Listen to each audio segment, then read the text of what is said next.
yari kirabandanya ku munsi w'ejo mu gihugu cy'Ubwongereza abakubwira yuko ati nta karuko kaba gahari ati tuba turi mu minsi mikuru ya Noel ati mugabo ku bibuga birumvikana Boxing Day bamwe bati ni gupfundurira amakado aba yatanzwe ku munsi mukuru wa Noel. Indwi ya 18 muri England Premier League yari kirabandanya neza cyane gatanu kuri kagenzi kako kurukino rwatanguye hakiri kare isa 8:30 Manchester City yari kiranganya na Everton, Bournemouth bariko baranganya na Crystal Palace ubusa ku bundi, Chelsea the Blues bariko baratsindwa na Fulham ibitsindo bibiri kuri kimwe, Newcastle United bariko baratsinda Aston Villa ibitsindo bigira kuri bitatu kubusa, Nottingham Forest bariko baratsinda igitsindo kimwe kubusa bwa Tottenham Hotspur, Southampton bariko baratsindwa na West Ham United kimwe kubusa, Wolverhampton Wanderers bariko baratsinda ibitsindo bibiri kubusa bwa Manchester United. Liverpool yariko iratsinda ibitsindo bitatu kuri kimwe cha Leicester City. Liverpool brother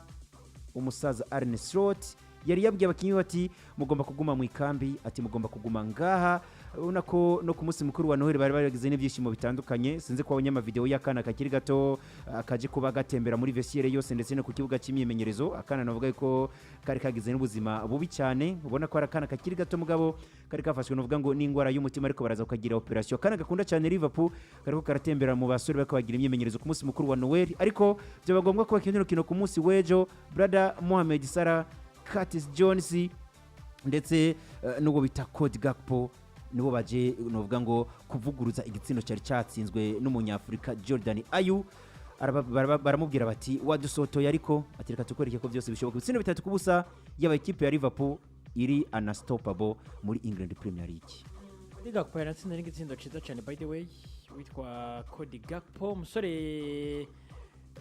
yari yaje kubatanguramwo ari kumwe n'abitwa ba Darwin Nunez ari kumwe n'abitwa ba Mohamed Salah mu gihe bitwa ba Dominic Szoboszlai bari ku gatebe k'abasubirira abandi. Ni Liverpool bona apologize ishobora kuba kiragenda mu murindi mwiza cyane. Ni Liverpool ishobora kuba kiragenda inzira yabo ibaganisha ku gikombe neza cyane. Uti kubera iki? Ni ya Liverpool yo yiri kiragenda sinzi ukundi kuntu kivuga iri kiragenda yungukira aho abandi bariko barahombera iri kiragenda iprofita defect abandi bariko baragenda bagiye nibyo equipe ya Liverpool yari bizi neza cyane kwivuye gutakaza amanota agera kuri 2 kwa Fulham navyo byarako birabasaba ingufu zindi zizasanzwe zo kuvuga tuti reka dushiremo izo nguvu reka dukomeze reka twerekane yuko natwe tugomba gukora akazi ibintu bandanye kugenda bikomeye neza cyane. Ni Liverpool yagiye gukina match brother ndakubwira abantu aho ibintu biba bigoreye. Liverpool yagiye kubikina match sayine yico yamaze kubimenya ko Man City yatakaje amanota agera kuri 2 yamaze kubimenya ko equipe ya Chelsea yabuze amanota agera kuri 3 equipe yari kibosaka igitutu bikomeye kuko bagiye kuba bakina no journée ya 18 equipe ya Chelsea bayirusha amanota umenga agera kuri 2 yonyene yerekana ko Liverpool yakabaye yakoresheje ingufu nyinshi cyane zitandukanye nizo yari gukoresha avant iyo bakina rimwe na equipe ya Chelsea kuko yagiye gukina uvuga iti tugomba gukoresha ingufu zose uko bigenda uko bizi uko byanka byose tugomba gukoresha ingufu ku buryo tugomba kuronka amanota agera kuri 3 ko twumvise neza cyane ko equipe ya Chelsea yaje kubitaka nibyo byaje kuba binaba equipe ishiramwe izo nguvu nabonye imyatakiri ikomeye cyane y'abasore guhera ku basore b'inyuma bitwa Virgil van Dijk tereka ko ba Trent Alexander-Arnold tereka ko ba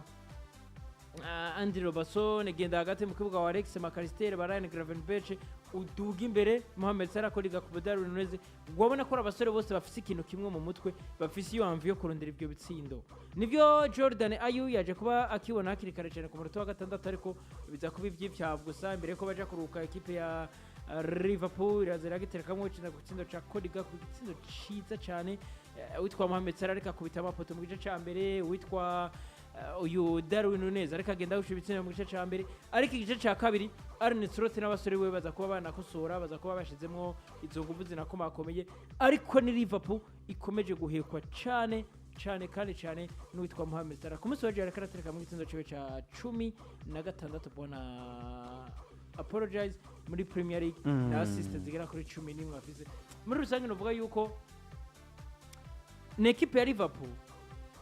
abasore babo bose bamaze kuba bamenya bati tugomba gukora ikintu kandi tugakora ikintu ciza cyane ikintu kizima muri no season nuko Liverpool yari kirafashwe na Mohamed Salah ari nako yari karuzuza ibitsindo 16 mu gihe Luis Diaz amukurikira ku bitsindo 7 wo bitakwetega ku bitsindo 4 birumvikana aho ni kwa Liverpool mu gihe ufise amapasi menshi ni Mohamed Salah nyene amapasi 11 Trent Alexander-Arnold afise amapasi agera kurane Liverpool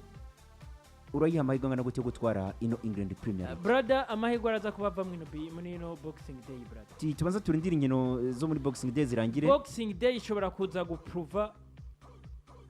ubukomezi bwa ekipe ya Liverpool ariko ndagwa nkagaruka Boxing Day bashobora kwitwara mu neza cyane kuko brother reka ndeke kuri Rwanda aho gora canke reka ndeke kuri Rwanda hirya nino ekipe ya Liverpool gushika kuri no mwanya kubganje no mukandida wa mbere mbona ko gikombe cyo apare yuko bari no mu gice kibanza ca mbere ariko ukuntu bariko baranitwara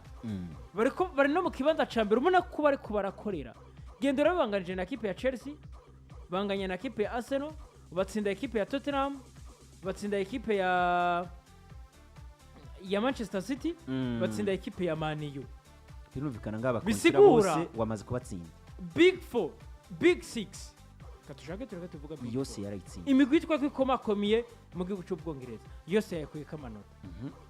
uretse kwa Chelsea no kwa Arsenal vyanse bagaronka igionota rimwe naho ntibanatakaje bisigura ko bayagabuye iyo yindi yitwa kwikomeye baje kuba bayikora kamanota agera kuri 3 bisigura ko bimwe bavuga ati nyimburi kuriruka canke nyimburi muri course ati banzu kase ujye ubona ko yo kubangamira hama abandi nabuze kuba bakora nk'umuntu nabyo ekipe ya Liverpool kirakora kuyandi makipe barako baragenda bahura shakura bene abantu bitwa ko baburiye amanota defete imwe bafite muri Premier League bayikuye kwa Nottingham Forest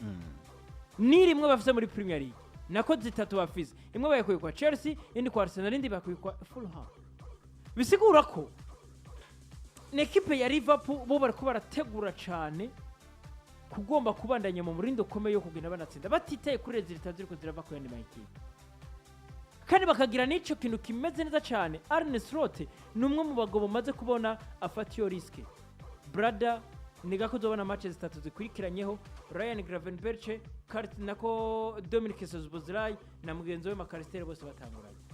azi no guhinduranya bari bakinyi agenda arahinduranya bose ego nibyo Ryan Gravenberch nta match nimwe arasiye ariko Makaristeri na Dominic Szoboszlai uno musara muhindura eje agashamuyu akaza kenseramwo uwitwa Curtis Jones Harvey Elliott imbere uno musara tanguza Cody Gakpo Darwin Nunez Mohamed Salah eje gatanguza Darwin Nunez Luis Diaz Mohamed Salah hirya eje gatanguza Luis Diaz Cody Gakpo Mohamed Salah eje kaza gaterekamwo Mohamed Salah Diogo Jota Darwin Nunez Diogo Jota Mohamed Salah Cody Gakpo bisigura ko babakinyi uretse Mohamed Salah amaze kubagira iyo statut y'ubutitirere indiscutable abandi bamaze kuba babona yuko uno munsi ndakina ejo ndaruhurirwa ngomba kubandanya nkora kugira ngo ntange byiza byanje kugira ejo sinzobura umwanya byerekana wa musaruro mwiza bari kwararongwa mu mutima wa defense uno munsi Ibrahima Konate nawe hari uno munsi araterekamwo Jarrell Kwanza eje kaza gaterekamwo Joe Gomez bose akaza kuasosiya kuri kapitene Virgil van Dijk Trent Alexander-Arnold Andy Robertson ejo rabakuramo kabanashizemwo Tsimikas Conor Bradley ubu barakora kina cyane aba ba Robertson ndetse na Arnold kuko yaba Tsimikas yaba Conor Bradley bose bari mu mvune Wolverhampton Wanderers yariko iranyagira itsindo biri kubusa Manchester United Bruno Fernandes yari yaruskarati tukura ku munota wa 47 Andre Onana nawaza kuba asozera kazi biri no mu bintu byanabakoze ko cyane bamwe bati Andre Onana aturikura tumaramaza cyane igitsindo kimwe yatsinzwe kuri kona kiki kuri Hangamenson ubu ni kuri Hangamenson kuba ku munsi nakwera munyeza mu kabiri witwa Altaiba Indire mugiye ku munsi wejo baraza baramuryagumba Rubera muri mati wari wakabaye gushiramwo witwa Andre Onana ko yari match ikomeye yari match twari no kuyivyumvira gutwara nako gakombe base kuko turabona ko Premier League yo bigoye ariko Andre Onana nawe yaje kubavuga ati sinzi ko ko hari inyishu yoba nziza cyane kwa Ruben Amorim kugira yishura abafana ko na Ruben Andre Runane yaje kuba atsinzwe igitsindo ca corner ariko ahanini sinovuga ngo bakozwe no ku burangare bwa Andre Runane kuko yari nabarakoye akatari gake ariko ikarata y'umutuku ya Stranger Arsene yari yakuyemwo hari imipira yabitwa ba Mateus Kuni yari yagiye arakuramwo bitwa ba aba basore bagiye batandukanye ba Gonca Rogodes yari yagera kuramwo ariko novuga ko Man U yaje kubikorwa ko cyane ni karate tukura y'uwitwa Bruno Fernandes kuva ashika kwa ekipe ya Manchester United niryo rya mbere aronse karata zigera kuri zitatu muri journée 18 zino umusore season nawe ashobora kuba atameze neza karata zitatu z'umutuku amaze kubaronka muri ino season kwa Manchester United. Bruno Fernandes inyuma yo gusohoka ekipe ya Wolverhampton Wanderers yaje akora akazi baterekamo ico gitsindo mu nyuma nayo urabona ko ije kubina mera nk'iyibihevye ndavuga ekipe ya Wolverhampton Wanderers. Man U ironka ubwo buryo bwo kwataka abitwa ba Anthony Santos abitwa ba Garnacho abitwa ba Kobe Maino barabirondeza hasi hejuru ariko biranka mu nyuma witwa Leandro Garnacho nawe aza kubavuga ati nakare n'umwanya ntimuri ko mu muhukwiye aterekana naguhohoshe nibashaka banakwirukanye we Ruben Amorim aza kuba solo libaro ari nako byaje kwa naviramwe nico gitsindo ca kabiri caje kwa gitsindwa no witwa Kwango Hinchan igitsindo ca mbere catsinzwe na Mateus Cuna gitsindo kimeze neza cyane ca corner birumvikana aza kuba natanga pass yavuye mu gitsindo Mateus Cuna nyene hereza Kwango Hinchan muri rusange novuga ko bona apologize ibibazo biri kwa Man U nyene ntawe uzi ko nta n'ibyo bibazo by'imvune bafise abakinyi barahari uretse Lukshaw ari mu mvune abandi bose barahari bameze neza cyane bafitiye abitwa ba Nusser Mazraoui bafitiye abitwa ba Lisandro Martinez Reniero yari yabanjemwo Matis de Right ntawe uzi gituma yari yamushize ku gatebe kabasubirira abandi Garnacho n'ubundi yari ku ntebe y'abasubirira abandi ariko n'ubundi imbirindurane hagati yawe na Marcus Rashford muri ziracabandanya none umusore ku munsi wejo match igira gatanu atagaragara kuri Feido match byerekana ko nawe atanguye kuba yitandukanye nawe bikomeye cyane Ruben Amorim ariko nawe biza ko nawe gukora ko kuko kwekarita umusore wa equipe umwana wa Manchester United ugacugira kuko abara no musaruro wa Ruben Amorim bishobora kwa akomeje kubandanya avuga ijambo rimwe ati umwanya n'umwanya bizoza bikunde bibandanye kumera neza cyane tugaruke dukomere ariko icizere ariko aratanga ntabwo kiriko kiraza kuba kimera neza cyane ko dushobora kubona equipe ya Man U nayo kiradutsinda ko statistique kuva cite kwa Man U toute competition confondue match zigera kuri 10 amaze kuba kina kwa Man U yatsinzemwo zine imwe yo muri atsindamwo afise zibiri zo muri Europa League yatsinzemwo zine anganya imwe atsindwa match zigera kuri zitanu saza no bisigura ko atanguye kudutera makenga muri Premier League yatsinze Man City atsinda na equipe ya Everton atsinda zibiri muri Europa League izindi zose muri ariko kwekaritaje Don Marcus Rashford ati narabivuze narabisubiyemo ati umusaza ntabwo ari muri Premier League ejo bundi twabonye yigaruka ko kuri Leandro Garnacho ariko n'ubundi atararonka umwanya kuko akina minota 10 minota 9 8 12 ari muri ya minota ya nyuma ukabona ko ariko aragumizamwe abakintu ubona ko byanse ariko akagangatiza kubagumizamwe Amade Diallo ku munsi wejo match yari yamwankiye ariko mukinya mugumizamwo abagiye batandukanye ba Kobe Maino ejo bundi nabonye agarukana mu kibuga witwa Casemiro ejo bundi nabonye muri rusangi n'uwitwa Ruben Amorim nawe inyuma yo kuba ariko arabura umusaruro atanguye no kuba nabura ukuntu apanga ekipe ye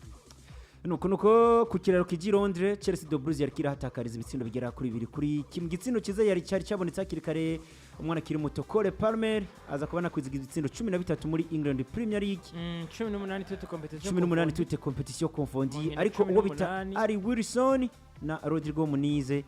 baramubwira ati brother atuvuye muri equipe ya Man City ati kuraheka cyane equipe ya Chelsea atari ko rino joro ntabwo bishobora gukunda ko mucura amanota agera kuri 3 Enzo Maresca ati nari babwiye ntabwo ndi favori ku gikombe atari ko nzobayitangaza ndabereke ko Chelsea komeye cyane bari mu rugo kuri Stamford Bridge kibuga cyabo kibuga bari bamenyereye ko ariko baratsindira ko cyane ndavuga equipe ya Chelsea yari equipe ya Chelsea ubona ko ibaye na match ya kabiri yikurikiranje ko atari ko barabona amanota agera kuri 3 ko bari bavuye kunganya nibyo Chelsea de Bruges baravuye kunganya yarivuye gutsinda Chelsea bari banganije muri weekend yari yanganije equipe ya Chelsea birumvikana yari yanganije na Everton ubusa ku bundi match ndayibuka yari match yarimwo na ibintu by'imyugarire y'abasore ba ekipe ya Everton brother. Chelsea navuga ko yaje kubibona iminota 10 mibi kandi mibi cyane. Iminota 10 baje kubabona ku munsi w'ejo, iminota 10 ya nyuma yababaniye mibi cyane. Ku gitsina cyo kugombora abakironse ku munota 81 ndavuga ku ruhande rwa Fulham, ku munota 94 baza ko baterekamwo igitsindo cy'intsindo gice kuri Rodrigo Muniz ku makosa yarakozwe cyane witwa Tosin Adelabioyo. Bisigura ko ni ekipe ya Chelsea benshi batanga ko bavuga bati Enzo Maresca mu kubivuga yari afise rezo, Enzo Maresca mu kubivuga yarabona neza cyane ko nawe kwiruka ku gikombe nawe biza kuba binagoye cyane, ariko sinzi ko ari kugomba kwiremesha kugira ngo atita mu mutego n'abafana ngo aze kubizeza yuko igikombe azogitwara amabije kuba byanga nabo bamubaze byinshi cyane bamubirindire kuri byinshi, ariko ekipe ya Chelsea bwana apologize ni mwe ma ekipe navuga ko nayo kuva aho bageze ku rwego bariko ni mwe ma ekipe twereka ko iri favori ku gikombe n'ubwo Enzo Maresca batabyemera. Ariko inyuma yo gutakaza ku munsi w'ejo yaje kuba akora ikizere mu bafana nubwo yaje kuba atakaza mu minota ya nyuma na nyuma, kandi n'uwo mupira bari banawukinye abitwa ba Cole Palmer wakomeje kubandanya yerekana ko ari karaheka cyane ekipe ya Chelsea nk'ibisanzwe. Muri rusange novuga yuko Chelsea gutakaza imbere ya Fulham sinoza mvuge ngo ni ntama yuri inzu ko Fulham muri rose zo bamaze kuba batwereka bona apologize yuko ari mwe mu ekipe akomeye cyane, ari mwe mu ekipe ariko arahagama aya ma ekipe yitwa ko akomeye. Yaje kuba atsindwa na Liverpool itsindo 3-2 ndayibuka match bitwa ba Mohamed Salah bitwa Rodrigo Muniz baza gutereka minota ya nyuma na nyuma yaje kubihagama ekipe ya Arsenal bagira igitsindo kimwe yaje kuba igaraguza gate ekipe ya Man U bikaba inabatsinda. Muri rusange novuga yuko ni Fulham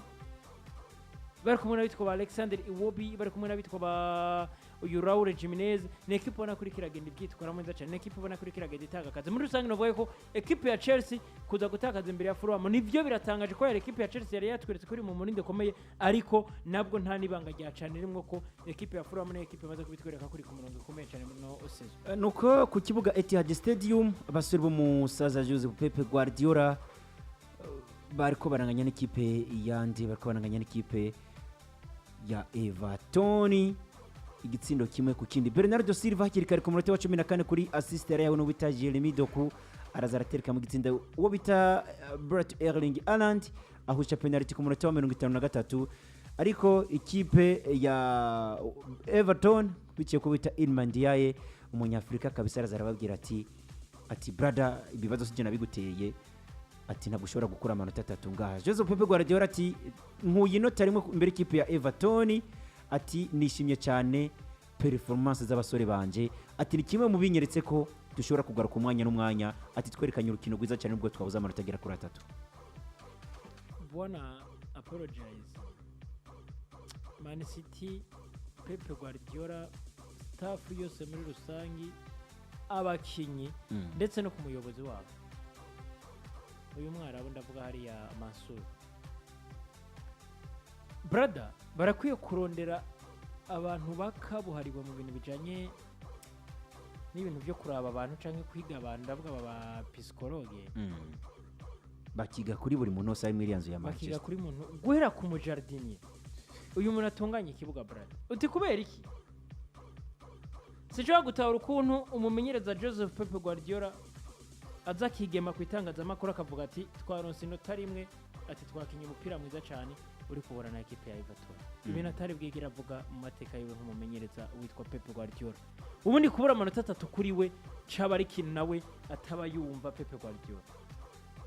Meme naho yabareka hura nayo ma ekipe yitwa ko akomeye. Yaraza akakubwira ati twakinye urukino rubi, ariko kandi ukabona neza cyane ko n'iryo nota rimwe nyimbara nironse yaba ari kwiyokora, ariko akaza akabwira ati twakinye urukino rubi. Ariko bona apologize kituma ndiko ndakubwira ati Pep Guardiola ni wakuye n'aba bantu baze bamwige ko barabe neza cyane ibyiwe. Umusaza ku munsi w'ejo yafasha atanguza ekipe, atereka hanze Ilkay Gundogan, atereka hanze KDB,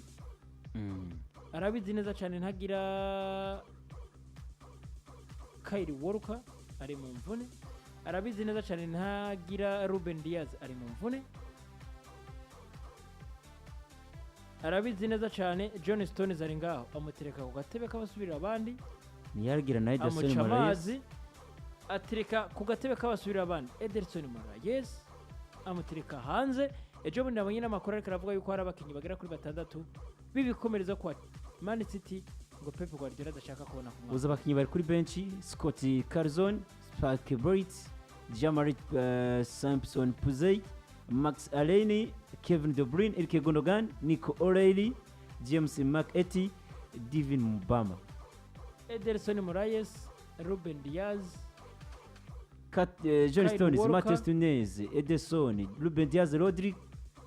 Jack Grealish, Oscar Bob, Kyle Walker bose bari mu mvune. bisigura ko Kyle Walker, KDB, Ilkay Gundogan, Bernardo Silva, Ederson Moraes, Ruben Diaz, abakinnyi bagera kuri 6 Pep Guardiola avuze ko adakeneye kubona ku makuza. Navyo biriko biratanga iki canke biriko birazana iki bwana apologize. Man City duhava tuyibaza ko ati eske Man City vyayo bimeze gute, eske Man City biraza kuba bibandanya mu buhe buryo, eske Man City turaza kuba tuyibona gute, ariko cyo kumenyesha cyo ko Man City bwana apologize ntabwo biriko biragenda neza cyane. Man City biraza kuba binagoye ko tuzagura tunabibona igaruka no gutsinda, kandi navyo bindi biriko birava he, biriko biragaruka kuri wa mukimenyereza Pep Guardiola. Pep Guardiola nawe ariko arafunga umutwe cyane, arabizi neza cyane ko afise abo bakinnyi bashobora kuza bakagira impinduka, ariko binagoye cyane. Ni yari equipe ya Everton yari yabaye nziza cyane, twari twanabivuze ku munsi w'ejo bona apologize, ni equipe izi kuzibira, ni equipe izi kuzigama iryo gori ryabo. Twanabonye no ku munsi w'ejo baza kuba nka penalty Man City baya Erling Braut Haaland, witwa Jordan Pickford aza kuba akora utumanyeri twiwe. Sinzi ko babonye utumanyeri yakoze, aza kuba araba kuri Gourde yari afise araba witwa ubundi hariko ngo percentage z'abakinnyi bakunda gutera penalty kwa Man City, aravuga ati uyu niyaza gutera ubundi ngo Erling Braut Haaland penalty ziwe ngo 55% ngo atera iburyo bw'umunyezamu. Na Jordan Pickford yari Jordan Pickford ngo akano yabanje kuja no kukaraba neza abaza n'umutima ati bundi njeyo. Ubu Jordan Pickford aravuga ati n'ubu ninyimba ari yakunda gutera, ati namwe burya amaze riga adatsinda ati yaje no gutera, ati nanje reka ngoye. Pickford agwamwo umupira ukuramo reka utereka ku mutwe witwa Foden, awusubiza ariko Foden awereje Erling Braut Haaland awushyira mu ifire, nakubiza kwa bihurana witwa Erling Braut Haaland yibereye muri offside, igitsindo bagikuramo. Nubwo match za kubirangira ari igitsindo kimwe ku kindi, akazi gakozwe neza cyane na Sangiza. Match zitatu z'ibikomerezwa zikurikiranye, Arsenal, Chelsea, Man City, hose akura kinota rimwe nabyo uburi ku murindi umeze neza cyane we nk'umumenyereza wa equipe ya Everton. Muri rusange no ko kwa Man City brother, kwa Man City ntangwe no kubambura ibyo tuzakuba tunavuga ku bundi, turavuga ko ikibazo kiri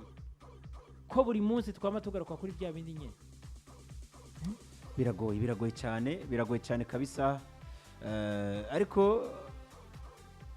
Pep Guardiola ngo yabonye